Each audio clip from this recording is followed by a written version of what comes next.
Donc, Andreas Maier est chercheur au CNRS et grand spécialiste de l'œuvre de Freud selon de multiples axes, regards. On lui laisse la parole. Je voudrais d'abord remercier Antoine Compagnon et Céline Surprenant de m'avoir invité à ce colloque qui est conçu dans un esprit non polémique autour d'une figure qui très souvent a été l'objet de controverses qu'on a eu l'impression d'être interminables. Hein. Et une des œuvres le plus controversée, effectivement, a été dès le départ l'œuvre fondateur de la psychanalyse, la Traumdeutung, l'interprétation du rêve, si vous voulez. C'est la traduction du titre qu'on a depuis adopté en français. Donc, le thèse de cet ouvrage sont familiers, la théorie célèbre de la Wunscherfüllung, accomplissement, satisfaction, réalisation de désir. Encore une fois, selon la traduction que l'on adopte. Ce qui est toujours moins connu, c'est l'histoire de ce livre. En fait, sa préhistoire, mais aussi toute cette histoire compliquée, sinueuse, qui a engagé quand même plusieurs acteurs, des lecteurs, des critiques, de patients, de façon souvent conflictuelle, qui a aussi marqué le texte lui-même, qui nous est devenu un texte quelque peu illisible. Hein. Et c'est dans cette optique que je voudrais exposer un peu quelques thématiques qui se rapportent au rapport de la Traumdeutung aux sciences des rêves. J'ai intitulé ça Sciences du rêve, un peu de façon un peu sommaire. Évidemment, je ne vais pas parler des sciences des rêves, des sciences du sommeil des rêves telles qu'on les a aujourd'hui, mais plutôt dans une perspective résolument historique, en me concentrant notamment sur une des figures qui a déjà été évoquée, à savoir Alfred Maury, mais aussi d'autres figures qui ont fait des recherches d'auto-observation, qui était convaincu que l'on peut s'auto-observer, hein, ce qui est aujourd'hui pas du tout évident. Après un siècle ou plus d'un siècle de psychologie expérimentale qui quand même reposait sur d'autres paradigmes plutôt opposés à l'introspection ou l'auto-observation. Donc, les sciences des rêves, non mais pas la science des rêves, je le rappelle, c'était le titre de la toute première traduction de la Traumdeutung, due à Ignaz Meyerson, un titre certes discutable, mais qui avait l'aval de l'auteur, puisqu'il traduisait bien l'une de ses exigences majeures, à savoir de faire science avec la psychanalyse. Et c'est donc c'est, à mon avis, important de rappeler quand même cette ambition de scientificité de Freud qui, aujourd'hui, peut-être pas tellement visible, notamment si vous voyez comment l'œuvre de Freud est présentée parfois. J'en prends par exemple une nouvelle édition aux éditions des Seuils qui présente Freud sous l'étiquette des écrits philosophiques et littéraires. Bon, évidemment, Freud ne se voyait ni comme philosophe ni comme écrivain, mais plutôt comme fondateur d'une nouvelle science. Donc c'est cette ambition qu'il faut évidemment comprendre de façon historique, donc dans un contexte particulier. Et notamment aussi de rappeler ce que c'était cette science des rêves au XIXe siècle. Donc c'était des médecins, des philosophes, des autodidactes aussi, des savants, des érudits, hein, qui donc faisaient des observations, des expériences sur eux-mêmes pour comprendre ce qu'on appelait, du moins en France, dans le sillage des idéologues et notamment des cabalistes, les rapports entre le physique et le moral.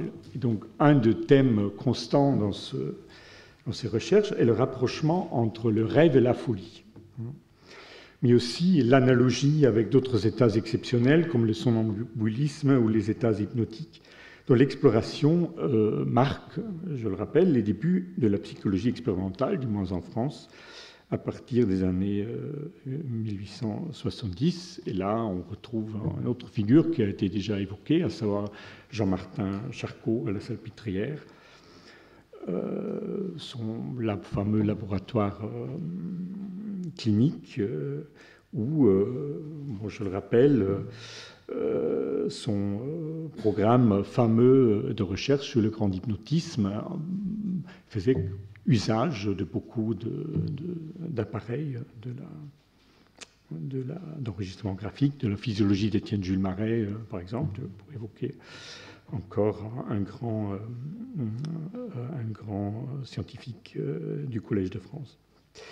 Donc, contrairement à ces phénomènes extraordinaires, hein, qui étaient présentés lors des démonstrations spectaculaires, les observations sur le rêve se faisaient plutôt dans l'intimité d'un cabinet ou même dans la chambre, hein, et étaient donc publiées sous forme de récits. Donc, c'était un style d'observation bien particulier, et donc Alfred Maury, qui occupait donc la chaire d'histoire et de morale, à la suite de Michelet depuis les années 1860, était un de ces érudits éclectiques qui s'est intéressé à beaucoup de sujets, donc l'histoire des religions et des croyances de l'Antiquité au Moyen-Âge, mais aussi à l'histoire de la géographie ou de l'archéologie. Une autre figure que je voudrais rappeler est le marquis d'Hervé de Saint-Denis, hein, qui était un peu l'opposant de Maury, qui était élu un peu plus tard à la chaire des langues et littératures chinoises et tartare mandchou. Hein. Donc c'est un spécialiste de la Chine, mais bon, qui publie aussi de façon anonyme un ouvrage sur ses expériences, hein, intitulé « Les rêves et les moyens de les diriger ». Et ceci à la suite donc, de l'ouvrage de Maury, qui s'intitule « Le sommeil et le rêve », et qui est un très long sous-titre que je vais vous citer parce qu'il est un peu emblématique de l'approche de Maury. « Études psychologiques sur ces phénomènes et les divers états qui s'y rattachent, suivi de recherches sur le développement de l'instinct et de l'intelligence dans leur rapport avec les phénomènes du sommeil. » Donc, pour Maury, le point de départ de ces auto-expériences, qui sont pour lui une approche véritable donc, de psychologie expérimentale, c'est le terme qu'il emploie, sont donc toujours ancrées dans une physiologie du sommeil, hein, dans ce que Maury appelle donc un machinisme mental, hein, donc, en favorisant une explication neurophysiologique de l'activité psychique pendant le sommeil et en assimilant celle-ci, hein, systématiquement aux phénomènes pathologiques. Donc pour Maury, le rêve est une sorte d'état entre la santé mentale et la folie. Hein. Donc on est au bord de la folie tous les soirs, hein, presque. Alors que donc le marquis d'Hervé soutenait tout au contraire que la volonté et l'intelligence travaillent en songe exactement de la même façon, c'est-à-dire sans être diminuées ou troublées qu'à l'état d'éveil. Donc, si vous voulez, une théorisation physiologique aux accents déterministes d'un côté, de l'autre une collection d'observations pratiques, tel était le sous-titre du livre d'Hervé, suggérant une conception résolument volontariste du fonctionnement de l'esprit. Et donc, il y avait donc toute une controverse, mais qui est plutôt qu'on retrouve dont on retrouve les éléments dans le texte seulement de Maury, qui cherche à réfuter donc cette idée que l'on peut diriger de façon consciente le rêve pendant qu'on rêve. Donc, disant que finalement c'est une sorte d'illusion rétrospective, mais que de fait le rêve reste quand même un phénomène pathologique. Donc, je me borne un peu à schématiser cette controverse sans trop entrer dans une discussion plus détaillée. Je vous renvoie notamment aux travaux de Jacqueline Carrois dans son livre Nuit savante, qui a très bien éclairé les enjeux donc, de cette controverse. Ce que je voudrais plutôt mettre en exergue ici, c'est un autre point qui est commun aux deux auteurs, à savoir leur régime d'observation, hein, qui ressort de façon beaucoup plus caractéristique chez Maury.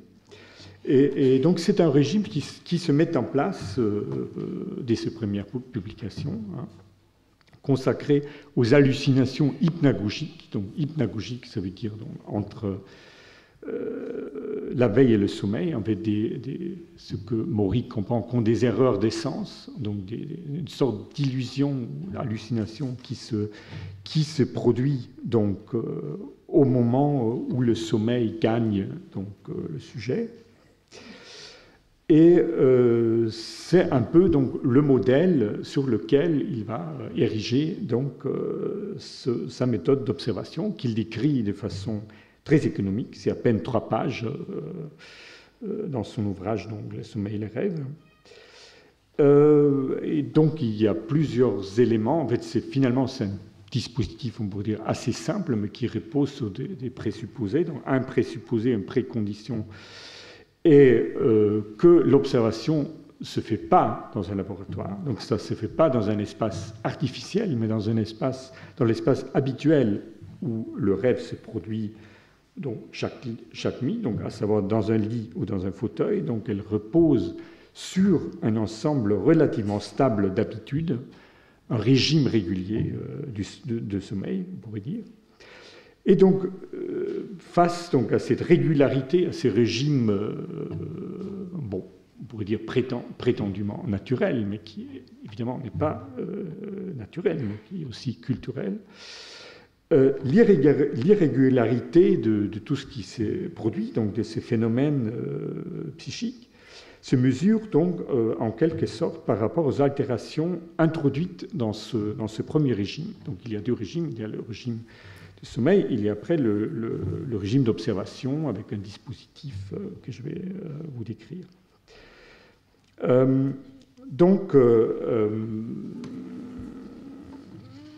Ce dispositif, finalement, en fait, le dispositif d'observation est simple, il se compose de 2 éléments. Il y a le cahier d'observation, on note donc à la fois les dispositions dans lesquelles le corps se trouve avant et après le sommeil, et le détail du rêve, donc les images surprenantes qui vont se donc, produire, ce dont on se souvient, en gros, pour donc articuler ces 2 éléments, donc les dispositions ou circonstances du corps du rêveur, avec les détails du contenu.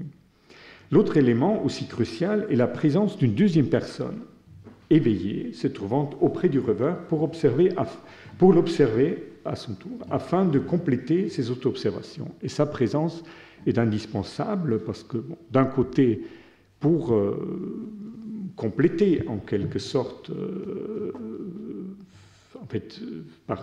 pour apporter tous ces faits qui se manifestent donc, chez le rêveur pendant qu'il dort, à son insu, hein, les mots qu'il prononce, les gestes, les attitudes qui accompagnent le songe, etc.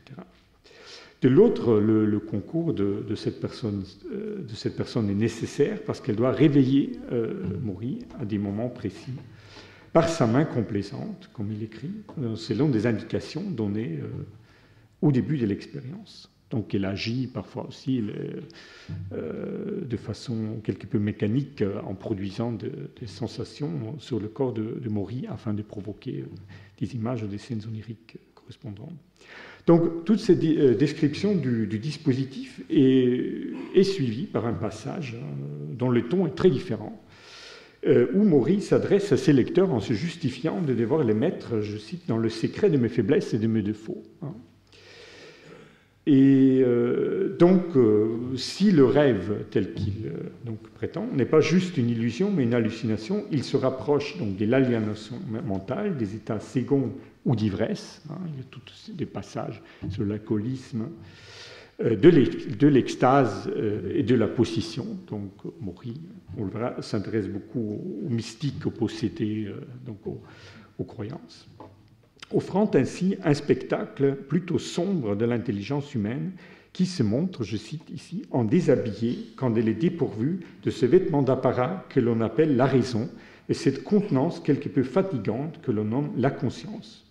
Donc, vous voyez, ce sont des passages qui nous font peut-être penser à Freud, mais ceci un effet plutôt dû à une rhétorique particulière, que Freud va reprendre d'ailleurs, avec de la confession, du dévoilement, que l'on retrouve aussi par la suite aussi chez d'autres auteurs. Il faut néanmoins constater que sur le plan théorique, les continuités sont trompeuses. Donc, Maury, évidemment, il ne parle pas de l'inconscient, mais plutôt de l'inscient, de la conscience insciente d'elle-même. Ce n'est pas vraiment une première formulation de l'inconscient freudien. Donc là, il faut bien se garder d'établir des continuités trompeuses. Quelle est donc cette conception et comment elle s'articule donc dans le recherche que Maury va exposer au Collège de France, parce qu'il n'expose pas ses recherches sur le rêve dans son enseignement, bien entendu, mais travaille sur autre chose. Donc le retour automatique et troublant de souvenirs d'enfance, par exemple, avec toutes les marques de superstition dans le rêve que Maury note, n'est pas conçu en termes d'un désir refoulé, mais dans le terme d'un retrait ou d'une faiblesse de la volonté et de l'intelligence.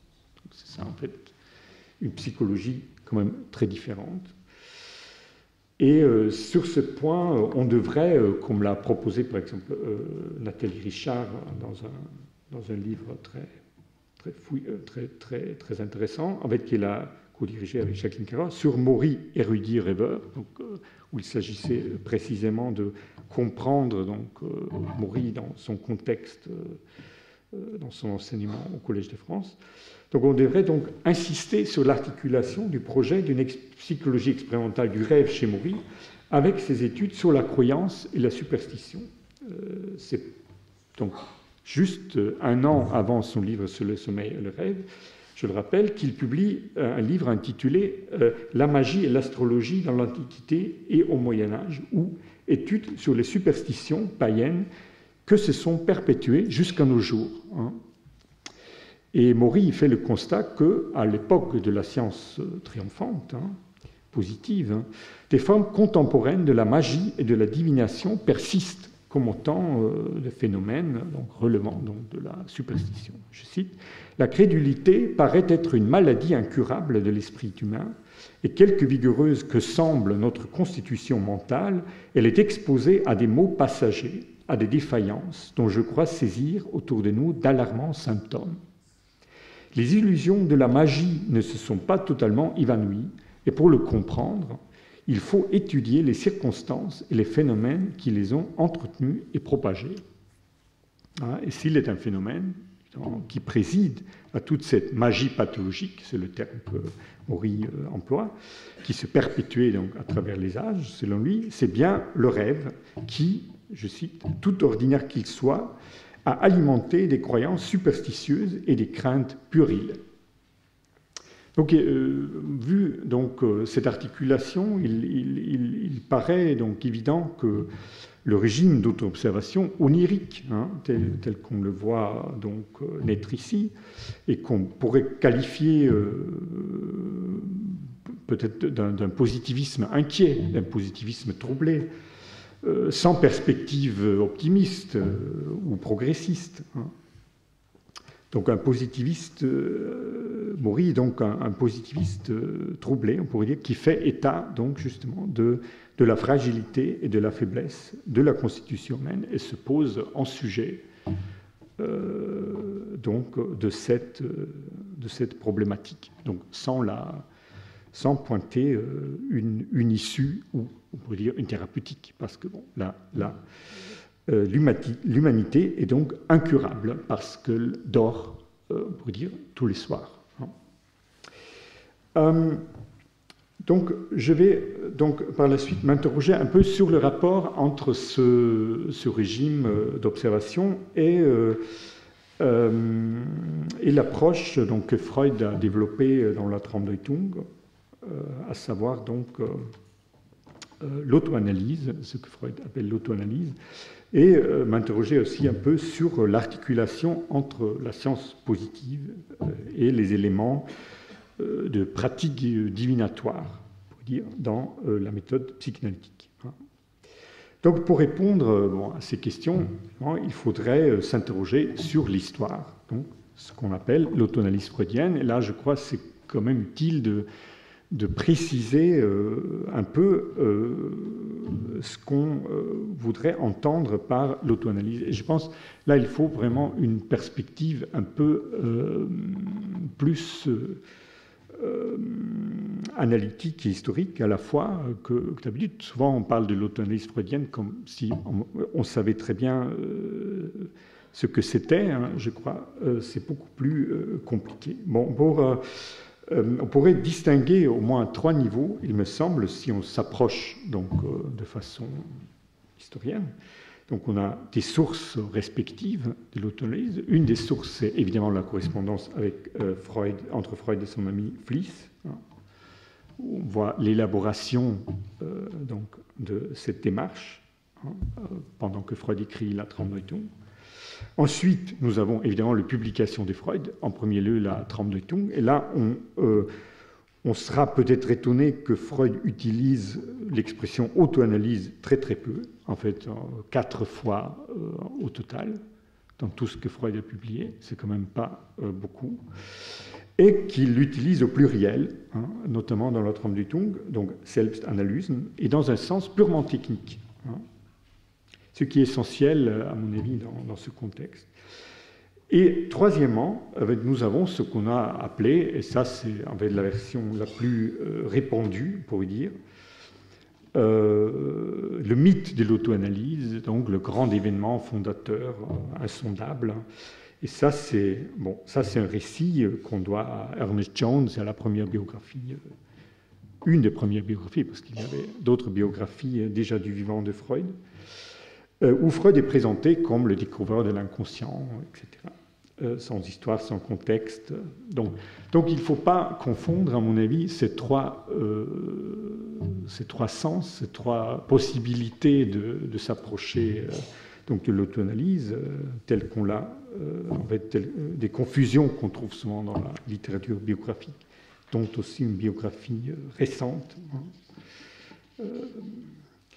Donc, si l'on se tient juste au chapitre 2, donc voilà, où Freud expose sa méthode, donc elle renoue donc évidemment avec des pratiques et récits d'auto-observation à la façon de Maury, donc ces méthodes qui reposent sur la notation du rêve, sur son interprétation détaillée, toujours par l'écrit, hein, donc l'écriture est essentielle ici, mais en le fusionnant d'une façon plutôt inédite avec les techniques d'observation, d'interprétation développées dans le traitement des névroses, donc les études sur l'hystérie avec Breuer, et ceci est le 3e élément plutôt inattendu, mais que Freud met tellement en avant dans ce chapitre, hein, avec les techniques anciennes tirées de l'Onirocritica, à savoir la clé des songes d'Artémidor de Daldis, datant du IIe siècle et de notre époque. Donc,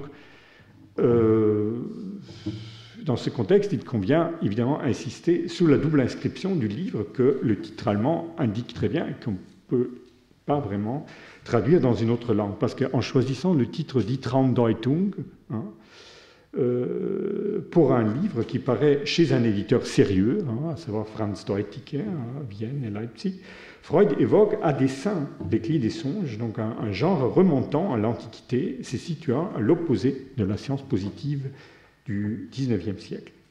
Donc, contrairement à des auteurs comme Maury ou d'autres chercheurs après lui, si on veut rester au Collège de France, on pourrait citer Henri Pierron aussi, qui s'intéressait déjà très jeune aux phénomènes oniriques avant d'entamer ses études physiologiques sur le sommeil.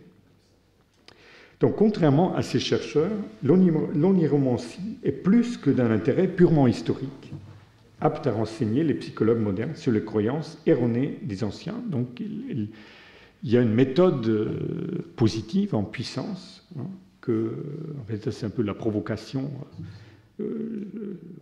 jouée par Freud. Bon, pour qualifier un peu, quel est donc le dispositif particulier que l'on retrouve donc, chez l'auto-analyste qu'est Freud. Donc, évidemment, Freud, comme Maury, il n'est pas seul dans son auto-analyse, il y a Fliess, qui est le premier lecteur du livre, qui est le censeur aussi. C'est Fliess qui va censurer un rêve, avec le rêve princeps que veut Freud placer dans le chapitre 2. Et Fliess, c'est pas possible, tu peux pas le publier. Donc Freud supprime le rêve, il fait un autre rêve, donc il remplace le rêve censuré par un autre rêve.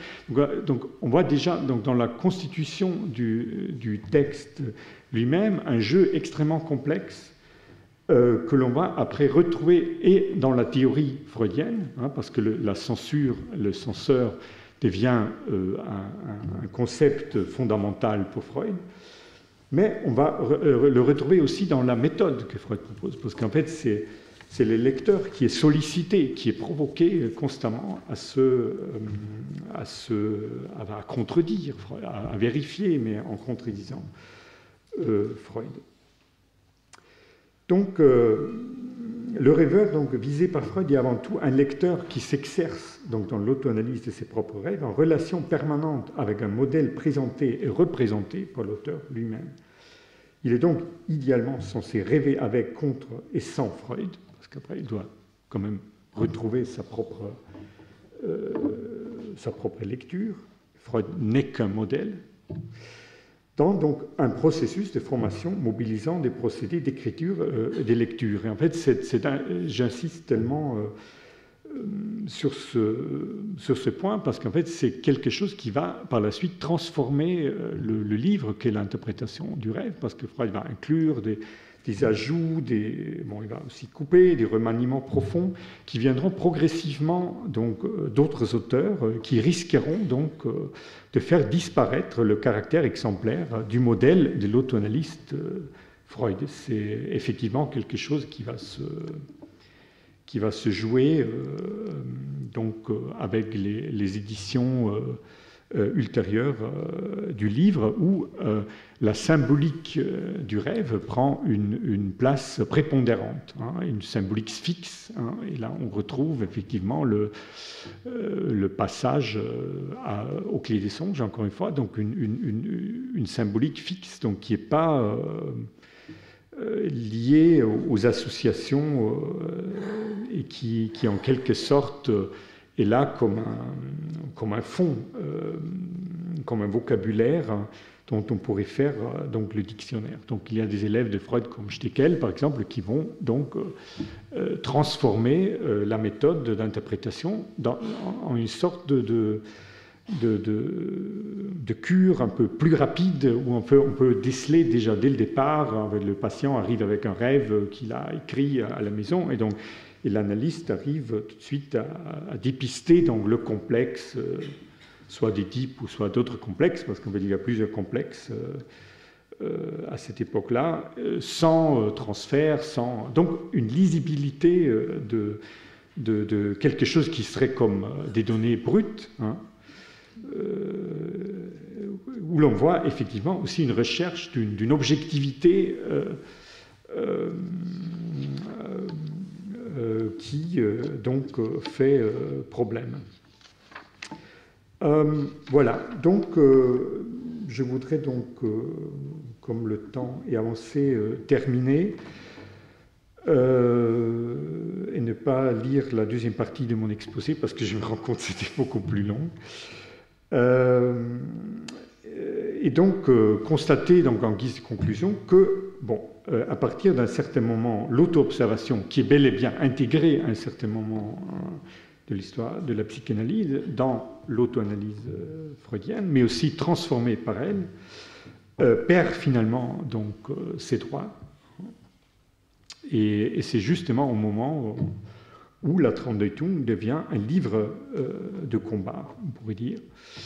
Et c'est aussi le moment où un livre comme Le sommeil et les rêves de Maury paraît aux chercheurs s'intéressant aux rêves, hein, en tant que phénomène psychophysiologique, comme un ouvrage classique, c'est-à-dire comme un texte qui sert de référence, mais qu'on n'a plus besoin de lire, hein, et dont la diversité et la spécificité s'est largement estompée. Et l'ouvrage de Freud, dans sa forme définitive, aura, comme on le sait, un peu le même sort. Je pense qu'on peut quand même revisiter ces textes, hein, et pour s'interroger sur cette aventure qu'a été la nouvelle Science des rêves, pour reprendre encore une fois le titre de Meyerson pour La Traumdeutung, proposé il y a plus d'un siècle, et de rappeler que l'auto-analyse n'est pas une pure fabrication mythographique, mais plutôt à la considérer comme l'un des procédés essentiels développés par une science de l'intime. Je vous remercie.